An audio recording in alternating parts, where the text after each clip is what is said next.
fait, il avait été délégué par ce maître, mais ça, je ne le savais pas à l'époque. Et il m'a donné une petite prière à faire, ce qu'on appelle un dhikr.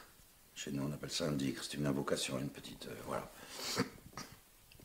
C'est un outil de méditation, finalement. Hein, voilà. Et donc, j'ai fait ce qu'il m'avait demandé. J'ai pratiqué ce dhikr pendant 3 mois, je crois. Oui. Et un jour, donc, celui dont j'étais très proche, dont je viens de parler, il est venu me voir. Comment tu te sens? Je lui ai dit, il faut que je te parle parce que, effectivement, je sentais des choses qui bougeaient énormément dans ma vie. Il y avait des choses qui s'ouvraient et tout à coup, ma vision des choses, elle changeait complètement. J'avais une perception du monde, une perception de la vie, une perception même de la psychologie qui se modifiait. C'était quelque chose qui me troublait vraiment, qui m'a touché vraiment. Et donc, je le lui dis.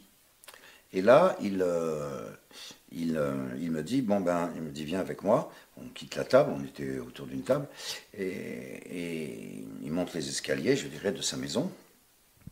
Voilà. Et il me fait rentrer dans sa chambre, et là, il me montre un cadre. Voilà.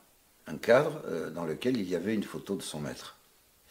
Et il me dit, c'est lui qui t'a donné ça. Et là, j'ai été saisi d'une émotion. J'étais submergé, en fait. J'étais vraiment submergé. Et du coup, je lui ai dit, écoute, je ne peux pas rester là, il faut que je parte, il faut que je me recueille, voilà. Et je suis rentré chez moi. Et je crois que j'ai pleuré pendant 2-3 heures. J'étais complètement submergé. Je ne comprenais rien à ce qui m'arrivait. Il n'y a rien. Sidi Ilzam, Jean-Bruno Faguer. Oui, bonjour. Bonjour, salam alaikum. Bonjour. Donc, psychothérapeute de formation. Psychanalyste. Psychanalyste, plus précisément. Mais surtout, cheminant sur la voie. Cheminant spirituel, et effectivement, j'ai traversé plusieurs étapes. Il y a eu plusieurs étapes, plusieurs rencontres. Je crois me souvenir que ma première rencontre, disons, avec un enseigneur spirituel, voilà.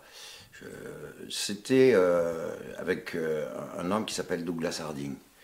J'avais 18 ans, je crois, voilà. Mais j'ai jamais arrêté, j'ai franchi plusieurs étapes, j'ai rencontré plusieurs mentors, un maître aussi. Et bon, voilà, et petit à petit, tout ça m'a amené à une rencontre majeure, qui a été une rencontre avec un grand maître soufi, qui était vraiment un grand homme, c'était un homme assez exceptionnel, qui s'appelait Sidi Hamza. Voilà. Et donc, et là, effectivement, voilà, je me suis engouffré dans l'aventure soufie, quoi, avec les soufis. Voilà. Sidi Hamza, son corps s'en est allé. Et c'est donc aujourd'hui son fils, qui était extrêmement proche de son père, qui a été initié depuis des années et des années, qui a pris la charge, je dirais, et qui est le maître de la Tariqa Qadiriyya Bouchichia aujourd'hui. Justement, vous parlez de cette rencontre avec ce grand gnostique, ce grand maître soufi. Oui. Est-ce que vous pouvez nous parler vraiment de cette rencontre, de ce moment? Je fréquentais des soufis. Je fréquentais des frères soufis, et moi je n'étais pas soufi du tout, je cheminais autrement. Et je me suis assez attaché à eux quand ils venaient. J'allais dîner avec eux, bon, voilà. J'étais très proche de l'un d'entre eux. Et un jour, il y en a un qui est venu me voir. En fait, il avait été délégué par ce maître, mais ça, je ne le savais pas à l'époque. Et il m'a donné une petite prière à faire, ce qu'on appelle un dhikr. Chez nous, on appelle ça un dhikr. C'est une invocation, une petite... voilà. C'est un outil de méditation, finalement. Hein, voilà. Et donc, j'ai fait ce qu'il m'avait demandé. J'ai pratiqué ce dhikr pendant 3 mois, je crois. Oui. Et un jour, donc, celui dont j'étais très proche, dont je viens de parler, il est venu me voir. Comment tu te sens? Je lui ai dit, il faut que je te parle parce que, effectivement, je sentais des choses qui bougeaient énormément dans ma vie. Il y avait des choses qui s'ouvraient et tout à coup, ma vision des choses, elle changeait complètement. J'avais une perception du monde, une perception de la vie, une perception même de la psychologie qui se modifiait. C'était quelque chose qui me troublait vraiment, qui m'a touché vraiment. Et donc je le lui dis. Et là, il me dit, bon ben, il me dit, viens avec moi. On quitte la table, on était autour d'une table, et il monte les escaliers, je dirais, de sa maison. Voilà. Et il me fait rentrer dans sa chambre, et là, il me montre un cadre. Voilà. Un cadre dans lequel il y avait une photo de son maître. Et il me dit, c'est lui qui t'a donné ça. Et là, j'ai été saisi d'une émotion. J'étais submergé, en fait. J'étais vraiment submergé. Et du coup, je lui ai dit, écoute, je ne peux pas rester là, il faut que je parte, il faut que je me recueille, il faut, voilà. Et je suis rentré chez moi. Et je crois que j'ai pleuré pendant 2-3 heures. J'étais complètement submergé. Je ne comprenais rien à ce qui m'arrivait. Et rien. C'était incroyable. Et donc, quelques jours plus tard, il m'a appelé. Il m'a appelé à mon cabinet. Et il m'a dit, voilà, je t'appelle. Il me dit, parce que ce maître qui t'a donc donné voilà, cette prière, ce dikr, il t'invite 3 jours chez lui. J'ai dit, ok. J'ai pris mon billet d'avion. Je suis parti. 3 jours. Et là, j'ai été mis en présence de cet homme. Et c'est des choses qu'on ne peut pas expliquer de manière aussi rationnelle que certains le voudraient. En fait, j'ai été submergé par un océan de miséricorde. C'était quelque chose de... Voilà. Mais surtout, j'étais très impressionné parce que je me trouvais en face d'un être complètement transparent. Et c'était presque anxiogène. Très vite, j'ai compris, parce qu'il n'y avait pas d'ego. C'était impressionnant. Alors, c'est pas facile à gérer après, hein, parce qu'on a cette impression qu'il voit tout. De fait, au fil des années, j'ai fini par me rendre compte qu'effectivement, il voyait tout. C'était vraiment... Voilà, c'est comme ça qu'elle s'est fait, cette rencontre, et c'est comme ça que je suis entré dans ce chemin spirituel, dans cette tarika, donc, ce chemin soufi. Et c'est un chemin dans lequel, ça fait des années maintenant, ça fait une quinzaine d'années, et dans lequel je découvre sans cesse des choses nouvelles, dans lequel ça n'arrête pas. Il n'y a pas de limite à l'avancée spirituelle et à cet éveil de la conscience dans cette voie. Et aujourd'hui, donc, le fils de cet homme, Sidi Hamza, Sidi Jamal, qui est un grand gnostique aussi, c'est pareil, il est l'héritier d'une... Voilà, il porte ce qu'on appelle le sir, c'est-à-dire le secret spirituel. Alors, je ne vais pas expliquer ça, parce que je crois que ça ne serait pas correct, d'abord, de vouloir expliquer quelque chose qui n'est pas à expliquer, parce que ce n'est pas de l'ordre de la pensée, du mental, de la logique, ou de je ne sais trop quoi. Mais le sir, le secret spirituel, c'est comme une espèce de vibration, c'est comme une sorte de... C'est une forme de présence. Une présence qui est là, qui habite tout, qui vous envahit complètement, et qui, quand vous allez la titiller un petit peu, la présence avec les prières, avec les invocations, tout à coup elle s'ouvre. Voilà. Elle s'ouvre et elle vous délivre une compréhension du monde, une ouverture du cœur, c'est un hymne à l'amour, quoi. Et moi, j'ai eu l'écho, en fait, que Sidi Hamza, quand il vous avait convoqué, vous avez invité même, il vous avait invité à venir lui rendre visite, à vous asseoir avec lui en pleine nuit, à profiter quelque part de ce moment de présence avec le maître. Ce moment où il se passe des choses de manière subtile. Alors ça, ça m'était pas réservé du tout. Ça, c'était avec tous les frères. Enfin, il faisait ça. Il faisait des sortes de méditations nocturnes. Je veux le dire comme ça. C'est-à-dire, c'était pas des réunions. Il conviait, je dirais, ses disciples à s'asseoir près de lui dans une pièce et à rester dans le silence et à faire le dhikr en silence. Voilà. C'était. Et alors ça, c'est une chose. Je ne vais pas fournir d'explications ou raconter quoi que ce soit là-dessus, c'est comme ça que ça se passe. Mais j'ai fini par comprendre, par découvrir, parce qu'il parlait très peu cet homme, d'ailleurs un maître parle très peu, que en fait sa seule présence faisait passer l'enseignement. C'est impressionnant. Et alors, ce qui est encore plus impressionnant, c'est quand il vous fait passer l'enseignement juste par le regard. Voilà, parce qu'alors là, il vous plante des lasers là et ça c'est ahurissant. C'est ahurissant parce que je me rappelle par exemple, quelquefois ça arrivait qu'il nous réveille en pleine nuit, mais il m'a réveillé comme ça. Une nuit, on vient me réveiller à 3 h du matin, on me dit voilà, le maître veut te voir. Alors je me retrouvais en face à face avec lui. Il y avait toujours un homme qui était à ses côtés, parce que je ne parle pas l'arabe, je le parle très mal en tout cas. Et à l'époque, je ne le parlais pas du tout. Et donc, qui traduisait certaines choses. S'il avait envie de dire certaines choses, il parlait un petit peu, il faisait passer un enseignement. Sinon, il faisait... Voilà, c'était 3 h du matin, j'étais réveillé, je m'étais un petit peu lavé, un petit peu, voilà, rafraîchi. Et puis, je suis en face de lui.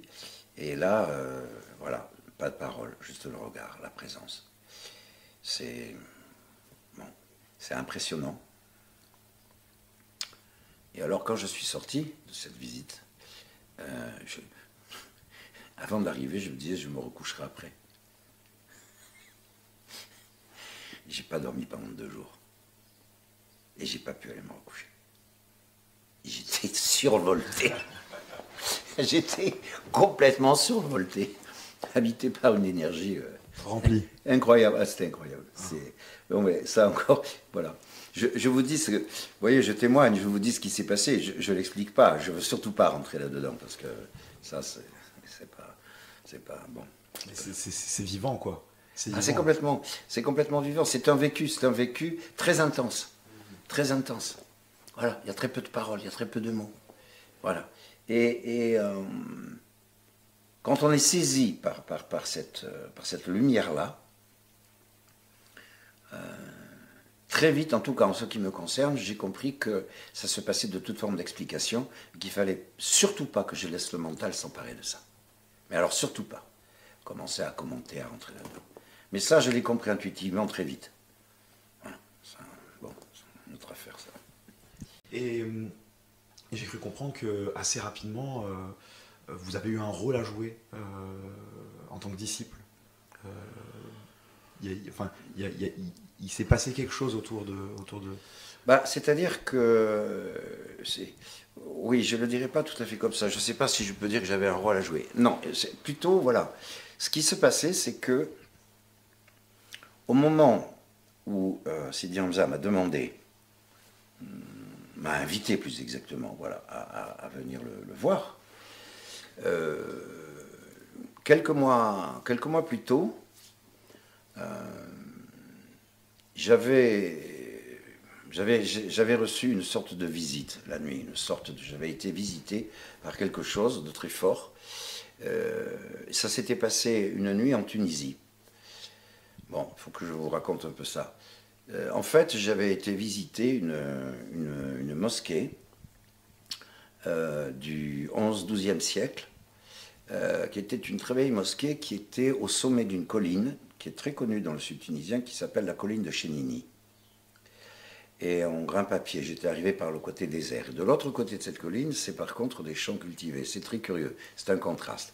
Alors, enfin, je suis allé donc visiter cette... voilà. Et quand je suis arrivé en haut de cette colline, ce sont des marches creusées dans la roche, vous voyez, remontées, je me suis retrouvé en face d'un homme immense, mais immense, qui était à la porte de cette mosquée et qui avait un grand sari blanc et il avait un grand bâton. Et il était voilà, comme ça.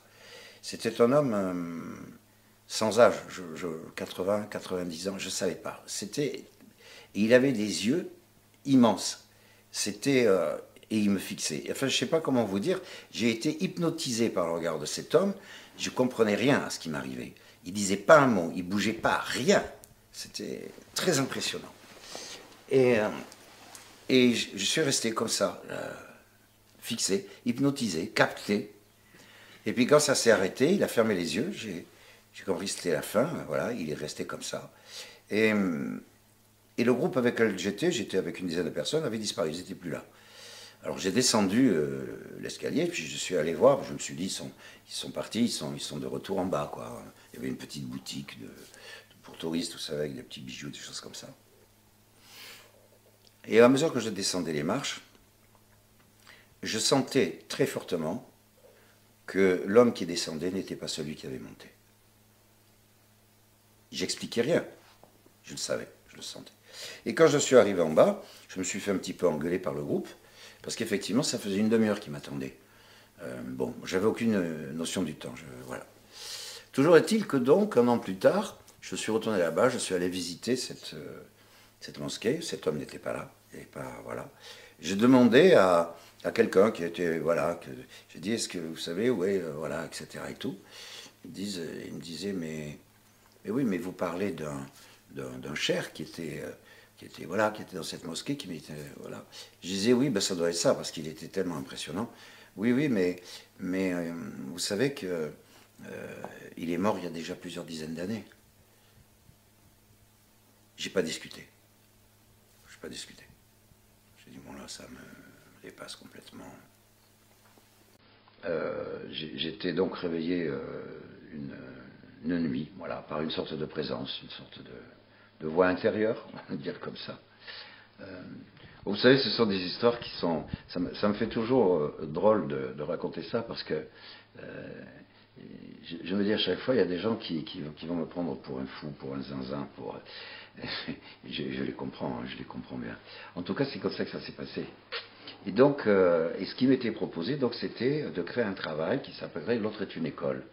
Et là, immédiatement, c'est venu résonner dans un logion de l'Évangile selon Thomas, que j'étudiais tous les jours, j'étudiais cet évangile apocryphe qui avait été découvert, je crois, à Nagamadi, et qui avait été traduit par trois gnostiques, Émile Gilabert, Yves Bourgeois et Pierre Haas, voilà, si j'ai bonne mémoire. Et c'est un évangile, c'est un enseignement incroyable, qui est construit en 114 logions. Voilà. Et donc, il y en avait un qui résonnait tout à fait dans cette proposition de L'autre est une école, qui est le logion 5, qui dit « Connais celui qui est devant ton visage, et ce qui t'a caché te sera dévoilé, car il n'y a rien de caché qui ne se dévoilera. » Voilà. Là, on est vraiment dans l'enseignement d'un maître gnostique exceptionnel. Jésus était vraiment un grand initié. Et effectivement, cette proposition de L'autre est une école a tout de suite éveillé en moi une compréhension encore plus vaste de ce logion, parce que je comprenais bien que celui, évidemment, était écrit avec un C majuscule, parlait donc ce que Jésus appelait le Père, ce qu'on pourrait appeler Dieu, ce qu'on peut appeler la conscience, comme vous voudrez. Bon, mais en réalité, ce que ça disait, L'autre est une école, c'est que celui-là est dans le regard de tout humain. Et là, je voyais où se situait le fondement de cette proposition qui venait, comme ça, dans la nuit, de créer un travail qui s'appellerait L'autre est une école. Et c'est ce qui s'est passé. C'est ce qui s'est passé. C'est très étrange parce que à la fin de cette espèce de dialogue intérieur nocturne, il m'a été demandé de ne pas démarrer ce travail avant 2 années. J'ai respecté les 2 années. Et au bout de 2 ans, il y a une femme qui est venue me voir et qui m'a demandé si je voulais créer un groupe de travail pour des psys. Essentiellement pour des psys, des thérapeutes, voilà. Tout de suite, j'ai fait ça a tilté, tout de suite j'ai compris que c'était le moment. Et au moment où je crée ce premier groupe, c'est une question de quelques semaines après, je suis invité chez Sidi Hamza. Et donc effectivement,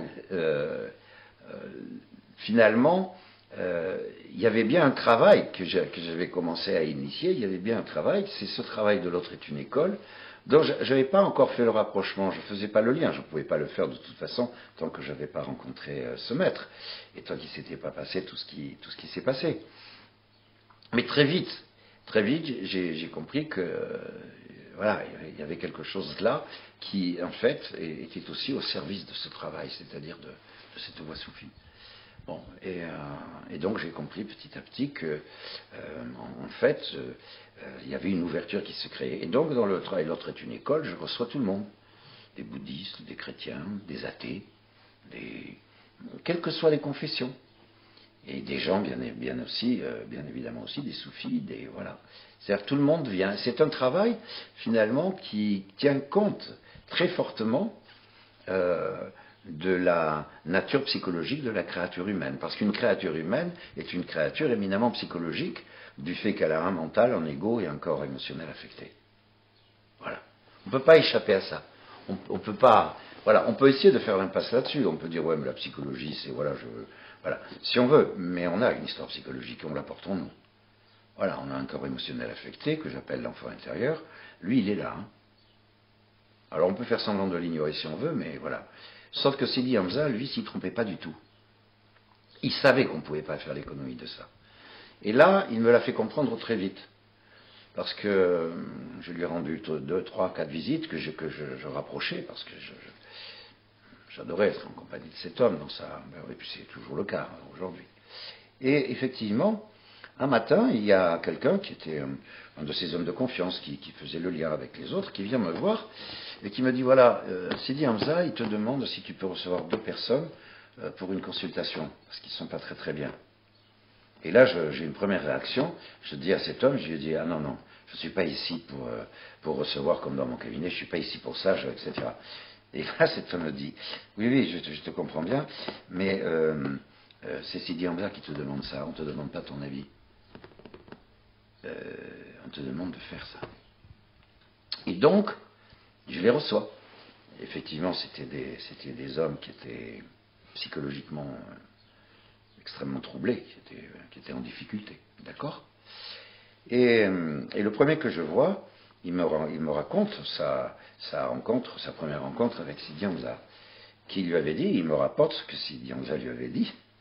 Il lui avait dit, voilà, il avait dit, moi je suis un médecin des cœurs. Mais vous, là, aujourd'hui, vous avez besoin d'un médecin de la tête. Et ça, c'est pas dans mes compétences. Donc, vous allez aller voir cet homme qui va... Voilà.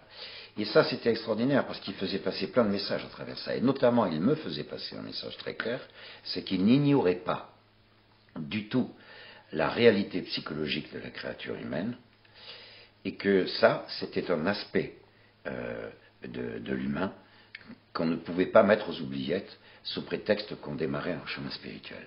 Et qu'effectivement, il fallait faire le nécessaire sur le plan de la psychologie pour libérer la créature de ses souffrances, de ses contradictions, de ses peurs, de sa culpabilité, etc., de façon à ce qu'elle puisse arriver, je dirais, sur la voie spirituelle dans les meilleures conditions possibles. Voilà. C'était énorme qu'il me fasse passer un tel message, qui n'était pas si subliminal que ça finalement, hein, parce que c'était bel et bien incarné dans la demande de thérapie de ces 2 personnes, avec qui d'ailleurs on a fait le travail, puis d'autres par la suite. Voilà, c'est-à-dire que finalement, là, je me suis dit, oulala, donc l'autre est une école, c'est à la fois une prise en compte très approfondie de l'existence, je dirais, de la réalité psychologique des êtres humains, et en même temps, la destination, c'est évidemment de commencer à cheminer sur une voie spirituelle, et donc de prendre en compte la dimension spirituelle de chaque être humain. C'est pour ça que dans le site de L'autre est une école, je précise, et je le reprécise chaque fois que c'est nécessaire, que je ne peux pas envisager de prendre la responsabilité d'une thérapie si on ne prend pas en compte la dimension spirituelle de la personne qui vient me consulter. Moi, ce qui me touche énormément aussi dans votre discours, c'est on voit bien qu'il y a une impulse autour du Christ, avec ces laudions, ces paroles du Christ, et tout d'un coup, vous êtes invité par les héritiers mohammediens, parce que c'est littéralement en fait ce qu'est le maître. Et tout à fait. Et je trouve ça assez édifiant. Et j'aimerais savoir, parce que j'écoute certaines de vos vidéos, je vois souvent parler du Christ et de vos maîtres. J'aimerais savoir comment vous situez-vous aujourd'hui dans votre relation au prophète. Alors ça, c'est une question qui me plaît beaucoup. Mais je vais vous dire quelque chose. Je ne sais pas si ça a été dit ailleurs ou autre part, ou si on en a parlé, mais en tout cas, votre question, pour moi, elle est extrêmement pertinente. Jésus, donc, a été pour moi un maître vraiment extraordinaire. Et il reste d'ailleurs dans mon cœur. C'est un homme, la présence, l'évocation de cet homme pour moi est toujours une très grande joie. C'est un homme que je porte dans le cœur. Et quand je découvrais son enseignement, vous savez, je lisais un Logion tous les matins et et le même Logion tous les soirs. Voilà, c'est-à-dire je prenais un Logion tous les matins. J'ai fait ça pendant 9 ans. Et en même temps, j'avais appris à réciter le Pater en boucle. Bon, ça peut paraître, mais c'était mon mantra à moi. C'était, voilà, enfin à moi. C'était comme ça que je faisais, voilà. Et le pater, bien sûr que j'en avais une compréhension qui est un peu, voilà, un petit peu plus profonde que l'ordinaire, voilà, où on le lit ou on le dit en surface comme ça, voilà. Mais ce qui est incroyable, parce que j'ai fait ça aussi pendant 9 ans, et c'est que le pater, je le récitais, et plus je le récitais, plus je découvrais qu'il y avait des sens cachés à l'intérieur de cette petite prière qui est construite en 7 demandes. C'est insensé. On n'imagine pas la vastitude de l'enseignement qu'il y a dans cette petite prière, dans le pater. Bon, bref, j'ai pratiqué comme ça, voilà.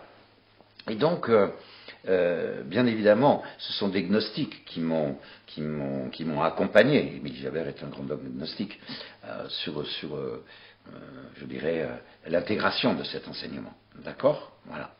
Qui ouvrait à l'universalité, qui ouvrait le cœur à un amour incommensurable et illimité. Voilà. À travers cet enseignement, je comprenais bien, j'ai très vite senti que porter un jugement sur un être humain pour une histoire de confession ou d'identité religieuse, c'était d'une bêtise incommensurable. Voilà, c'est bon. Mais effectivement, quand j'ai rencontré Sidi Hamza, mais je vais le dire comme ça, je ne sais pas comment le dire autrement, mais la vibration gnostique de son enseignement était en parfaite résonance avec l'enseignement du Christ. Mais une résonance, mais parfaite, une alliance, un amour, on s'était fondu, voilà. Et effectivement, comme son enseignement, je parle du maître Sidi Hamza, je dirais, était un enseignement qui se fondait sur les enseignements du prophète, qui avait reçu le Coran. On peut dire que d'ailleurs, il a reçu le Coran un peu comme Jésus a reçu les évangiles, enfin, son enseignement, voilà.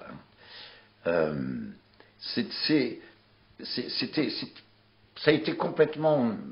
L'ouverture a été immédiate. Je voyais bien qu'il y avait quelque chose qui était totalement en résonance. D'ailleurs, dans le Coran, le prophète cite souvent Jésus. Il était très proche de cet homme. Mais il y a quelque chose qui m'a frappé quelques années plus tard. Comme ça, j'avançais, tout ça.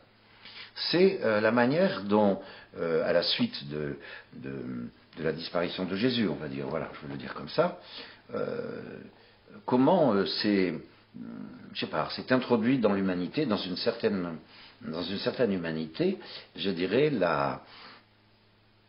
une sorte d'ouverture, une sorte de croyance peut-être, je ne sais pas si on peut le dire comme ça, mais en tout cas, une sorte de certitude que de toute façon Jésus reviendrait, en tout cas qu'il y aurait un Messie qui viendrait après lui, et qu'il y aurait un autre Messie qui viendrait, voilà. Bon, qu'ils estiment, ceux qui croyaient à ça, ils estiment, pour certains d'entre eux, que ce Messie, il n'est toujours pas venu. Je pense sincèrement, je vais vous dire là quelque chose, je n'enseigne rien, je n'ai pas la prétention de savoir et tout. Je vous dis juste quelque chose qui a résonné un jour. Voilà. Je crois qu'on est un peu aveugle. Je crois qu'on est un peu aveugle. Parce qu'en réalité, le Messie, il est bienvenu. Et je crois que c'est le prophète Mohammed. Et vous voyez, il y avait quelque chose de très touchant pour les Occidentaux dans l'enseignement du prophète Mohammed. Parce que si vous relisez un peu vos classiques, c'est-à-dire si vous relisez un peu certains écrits de Victor Hugo, si vous allez chercher un petit peu dans certains écrits de Goethe, Goethe, c'est pas tout à fait n'importe qui. Enfin, c'est un homme d'une inspiration extraordinaire. Je vous invite à aller voir comment ces hommes parlaient du prophète. Je vous invite à le voir. Il faut vraiment le voir. Bon, voilà. En 1700 et quelques, Goethe avait des paroles sur l'islam qui étaient complètement stupéfiantes. Il disait qu'il sentait le prophète Mahomet comme l'homme parfait. Mais l'homme parfait, non pas dans la perfection idéologique, comme on peut en parler, pas cette perfection-là. Non, c'était l'homme entier, l'homme parfaitement construit, l'homme parfaitement en conscience. C'était ça. C'était, voilà. Mais c'était un homme qui mangeait, qui rigolait, qui faisait, voilà. Hein, c'est pas de cette perfection-là dont il parlait. Parce que cette perfection-là, c'est un ennemi pour nous. Non, non. Et il disait, Goethe, vous pouvez le lire, vous pouvez le chercher, il disait, mais en réalité, on ne le sait pas, mais on est tous en islam. Ce qui veut dire qu'on n'a rien compris. Non seulement on n'a rien compris à l'enseignement de Jésus, qu'on a essayé de détourner pour fonder des religions, c'est-à-dire des dogmes, mais on n'a rien compris non plus, je dirais, à l'islam. Et effectivement, je ne crois pas du tout que l'islam du cœur soit dogmatique. Je ne crois pas.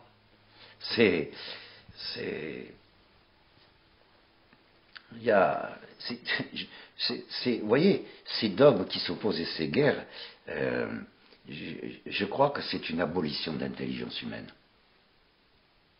C'est juste une réaction de cette créature apeurée qui a besoin de croyances, qui crée des dogmes, voilà. Et là, on retrouve vraiment l'action extrêmement violente et dangereuse de l'ego. Voilà. Et donc du mental, qui est un outil merveilleux, mais en même temps, le mental qui est enraciné dans toutes les pulsions de l'ego, dans toutes les oppositions de l'ego, ce mental-là, je vous le dis clairement, là c'est plutôt le psy qui parle, ce mental-là, il est complètement paranoïaque. Parce qu'il ne se fonde que sur la peur, sur la culpabilité, la perte de légitimité, enfin, etc. Mais vous voyez, c'est ça. Et tout ça, cette ouverture, c'est vrai qu'aujourd'hui je la porte en moi. Elle m'a été donnée, elle m'a été confiée, voilà. Et oui, je suis un homme qui prie beaucoup, qui médite énormément, c'est clair. Mais parce que je suis dans un rendez-vous amoureux. Tous les matins et tous les soirs, je suis dans un rendez-vous amoureux. Puis plusieurs fois par jour, quand j'ai 5 petites minutes, petit rendez-vous amoureux. Voilà, parce que le lien avec le cœur, ce cœur-là, ce cœur qui est le tabernacle de la connaissance, c'est une histoire d'amoureux. Magnifique. Et donc, Sidi Hamza, à l'époque, vous a nommé. Il vous a donné un nom musulman. Est-ce que vous pouvez nous parler de ce nom ? Oui, il m'a donné effectivement un nom musulman. Alors quand un maître soufi de cette envergure vous donne un nom musulman, en réalité, le nom qu'il vous donne, c'est une feuille de route. Voilà. Il vous met sur le chemin. Il vous dit voilà, ton chemin est là, maintenant, vas-y. Et donc effectivement, il m'a nommé, il m'a donné le nom de Ilzam. Voilà. Alors, vite, j'ai été chercher qu'est-ce que ça voulait dire Ilzam, qui était Ilzam, voilà. Et alors, Ilzam, c'est, dans ce que j'ai pu en découvrir, de ce que j'ai pu en comprendre, Ilzam, c'est le gardien de la porte du maître. Et c'est aussi celui qui tient ses promesses. Voilà. Et j'ai découvert que dans son initiation, Ilzam, c'est-à-dire s'il va au bout du chemin de cette feuille de route, Ilzam est appelé à devenir Iltizam. Ça veut dire l'homme libre. Voilà. Alors, de quel homme libre est-ce qu'il s'agit ? Eh bien, il s'agit de l'homme qui commence à échapper aux contraintes de l'ego et du mental, de la peur et de l'identification à la forme, c'est-à-dire au corps, à la chair. Il n'y a pas de mépris pour la chair dans mon discours, attention, au contraire. J'étais extrêmement sensible d'ailleurs à ce logion de Jésus, cet enseignement de Jésus par rapport à la chair qui disait si la chair a été à cause de l'esprit, merveille. Mais si l'esprit a été à cause de la chair, merveille de merveille. Alors moi je m'émerveille de ceci, comment une telle grandeur, l'esprit sous-entendu bien sûr, a pu habiter une telle pauvreté le corps. Il nous alertait et il ouvrait la porte sur le fait on ne peut pas maîtriser la condition incarnée. C'est une erreur énorme. Parce que l'incarnation est une initiation. Et donc, vous parlez justement de cheminer vers cette liberté. Mais alors, comment on chemine vers cette liberté? Quelle est même, je dirais, l'essence de cette liberté? Comment atteindre cette liberté en tant qu'homme? Je vais encore vous citer Jésus. Je ne le fais pas exprès, mais enfin les questions telles qu'elles viennent, voilà. Il disait, je suis dans ce monde, mais je ne suis pas de ce monde. En réalité, le processus de cette liberté que vous évoquez, c'est un processus de désidentification de la matière, de désidentification du monde, de désidentification, je dirais, même de la chair, de la forme, je vais dire plus exactement. Voilà. Cette liberté, c'est ce qui va nous permettre effectivement de se libérer de la peur. Voilà. Le grand problème de l'humanité, c'est la peur. Bon, je le dis comme ça aujourd'hui d'abord parce que je l'ai expérimenté, et que je l'expérimente encore tous les jours, bien sûr, dans mon cas Binet notamment, mais aussi parce que, au tout début de ma rencontre avec Sidi Hamza, j'ai vécu une attaque, ce que j'appelle une attaque de l'ego en règle. J'ai été écrasé par l'ego, mais vraiment. C'était le dégoût de tout, la colère, la peur, la culpabilité, ça a été un moment très pénible, qui a duré presque 3 semaines. Mais j'ai jamais lâché les invocations, la méditation et la prière. Jamais, jamais, jamais. Tous les jours, tous les jours, tous les jours. Je cédais pas. Et je voyais bien que j'étais en face de l'ego. Je voyais bien qu'il y avait quelque chose là qui était un combat. C'était un peu l'histoire de Jésus dans le désert, quand il est confronté, on dit à Satan, en réalité au mental. D'accord? Bon voilà. Et à un moment donné, ça a cédé. Et quand je suis retourné voir mon maître, je lui ai raconté ça. Et il m'a dit, mais l'ego peut se saisir de vous, plus vous allez avancer, il peut se saisir de vous, il est comme un boa constrictor. Et il vous en serre la poitrine, et il vous écrase, il vous écrase, il vous écrase. Et il m'a dit ceci, il m'a dit, le grand problème de l'humanité, c'est la peur. Et c'est vrai. En fait, c'est intéressant ce que vous dites, justement, parce que moi, c'est un phénomène que j'ai eu l'impression de vivre en tant que disciple, et ce que vivent beaucoup de jeunes disciples, en fait. Quand on rentre dans une voie vivante, l'ego sent le danger. Et à ce moment-là, il se défend, il tente justement de créer de la perplexité, de créer du doute pour justement assurer sa survie, en fait. Absolument. Ce que vous dites est tout à fait juste. C'est-à-dire qu'effectivement, plus nous avançons sur le chemin de cette ouverture spirituelle et de cette libération, je dirais, de la condition mentale, de la peur, plus l'ego devient agressif. Il y a en tout cas des passages comme ça. Et ça, je l'ai vu, pas que chez les soufis, pas comme au chemin de soufis. Je l'ai vu chez des amis que j'ai qui ont travaillé avec Arnaud Desjardins. Je l'ai vu chez d'autres personnes, je dirais, qui ont travaillé avec des groupes d'hermétisme chrétien. Je l'ai vu chez certains amis hindouistes. Voilà. Je l'ai vu, je l'ai entendu et perçu chez toutes les personnes qui sont vraiment en chemin, quel que soit, je dirais, le chemin. Voilà, et la culture, je dirais, dans laquelle s'enracine ce chemin. La culture religieuse ou de croyance, peu importe. Et donc, ça, on ne peut pas y échapper. Et effectivement, l'ego, vous savez, il y a un maître qui s'appelle Maître Deshimaru qui disait que l'ego, c'est se rendre invisible. Ce qui est vrai. Il est très malin. Aujourd'hui, j'ai envie de vous dire que je crois que la plus grande force de l'ego, c'est que nous le sous-estimons. Mais l'ego, finalement, il est tout le temps en guerre. Voilà. L'ego est dans, si je peux le dire comme ça, je vais le dire avec des mots simples parce que je crois que c'est comme ça qu'on peut en parler pour se faire comprendre. L'ego, en fait, il a une grande peur. Il est enraciné dans la peur. Le corps de l'ego, c'est la peur. Et il a effectivement une grande peur. Il a une grande peur, c'est d'être démasqué. Vous savez pourquoi? Parce que c'est une illusion. Vous savez, contrairement à ce que croient beaucoup de personnes, ce n'est pas le mensonge qui s'oppose à la vérité. Non, non. Le mensonge, il est là parce que la vérité est là. Non. Ce qui s'oppose à la vérité, qui peut nous fermer la porte de la vérité, justement, c'est l'illusion.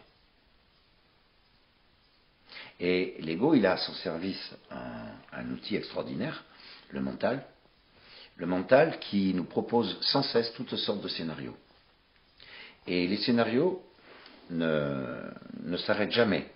Ils ne s'arrêtent jamais parce que je dirais que le mental, il a à ses dispositions un monde qui est l'imaginaire. Et l'imaginaire, c'est extrêmement dangereux. Parce que l'imaginaire, n'a pas de contenant. Donc pas de limite.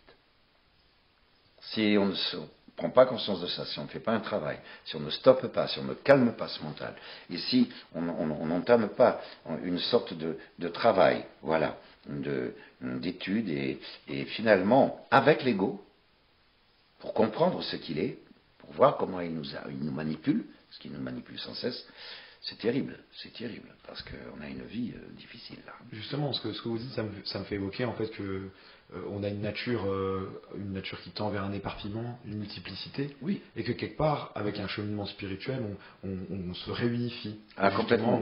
On se rassemble. Mais tout à fait. Vous savez, on va peut-être s'arrêter là-dessus, mais à la fin du Pater, Jésus est délivre-nous du mal. Le mal, c'est le mental. Et le mental, il a une fonction dissociatrice. D'accord? Ce qu'on appelle le diable, le mot diable, la racine c'est dia. Dia, ça veut dire dissocier. L'ego est complètement dissociant. Alors que le travail spirituel, voilà, ramasse. C'est-à-dire, vous voyez, diaboliser, dissocier, vous pouvez opposer symboliser. Symboliser, ça veut dire réunir. Bon, mais on va dire que le travail spirituel, voilà, il recolle. C'est-à-dire qu'il nous délivre de l'illusion du morcellement et de la séparation. Voilà. Merci. Merci pour ce témoignage édifiant. Merci. C'est moi qui vous remercie. Voilà, à bientôt.